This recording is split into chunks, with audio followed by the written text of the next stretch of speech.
ನಮಸ್ಕಾರ ರೀ ಎಲ್ಲರಿಗೂ. ನಾ ಇವತ್ತು ಬೈಂದವು ಮಂಗಸುಳಿ ಮಲ್ಲೈಕ. ಮಂಗಸುಳಿದಾಗ ಯಾರು ವಿಡಿಯೋ ನೋಡ್ಕೊದಿರು ನೋಡಿ ಬೈ, ಕಮೆಂಟ್ ಹಾಕ್ರಿ. ನೈಡ್ರಿ ಹೋಗುನು ಒಳಗೆ.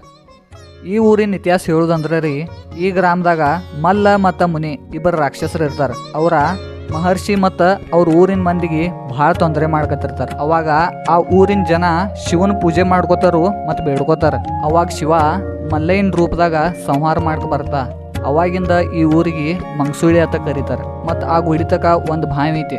ಆ ಬಾವ್ಯಾಗ ಬೈ ಇನ್ನತಕ ಯಾವಾಗ ಬಿ ನೀರು ಕಮ್ಮಿ ಬಿದ್ದಿಲ್ಲತ್ತ. ನೋಡ್ರಿ, ಇದ ಬಾವಿ. ಮಂಗಸುಳಿ ಊರ ಬೆಳಗಾವಿ ಜಿಲ್ಲೆಯ ಕಾಗವಾಡ ತಾಲೂಕದಾಗ ಬರ್ತೈತಿ. ಈ ಮಲ್ಲಯ್ಯ ದೇವಸ್ಥಾನಕ್ಕ ಕರ್ನಾಟಕ ಮತ್ತು ಮಹಾರಾಷ್ಟ್ರ ಇವು ಎರಡೂ ರಾಜ್ಯದಿಂದ ಲಕ್ಷಾಂತರ ಜನ ಬರ್ತಾರು. ಅಮಾವಾಸ್ಯೆ ಮತ್ತು ರವಿವಾರದಿಂದ ಇಲ್ಲಿ ಭಾಳ ಜನ ಬರ್ತಾರು. ಇವತ್ತು ಅಮಾವಾಸ್ಯೆ ಐತಿ, ಅದಕ್ಕೆ ಇಲ್ಲಿ ಫುಲ್ ಭಾಳ ಗರ್ದಿ ಐತಿ ಬೈ. ಈ ದೇವಸ್ಥಾನ ಬೈ ಉತ್ತರ ಕರ್ನಾಟಕದಾಗ ಭಾಳ ಪ್ರಸಿದ್ಧಿ ಐತಿ. ಇಲ್ಲಿಗೆ ವಿಡಿಯೋ ಮುಗಿಸುನ್ರಿ. ಫಾಲೋ ಅಷ್ಟು ವಿಡಿಯೋ ಬೈ ನೆಕ್ಸ್ಟ್ ಬ್ಲಾಗ್ದಾಗ ಸಿಗು.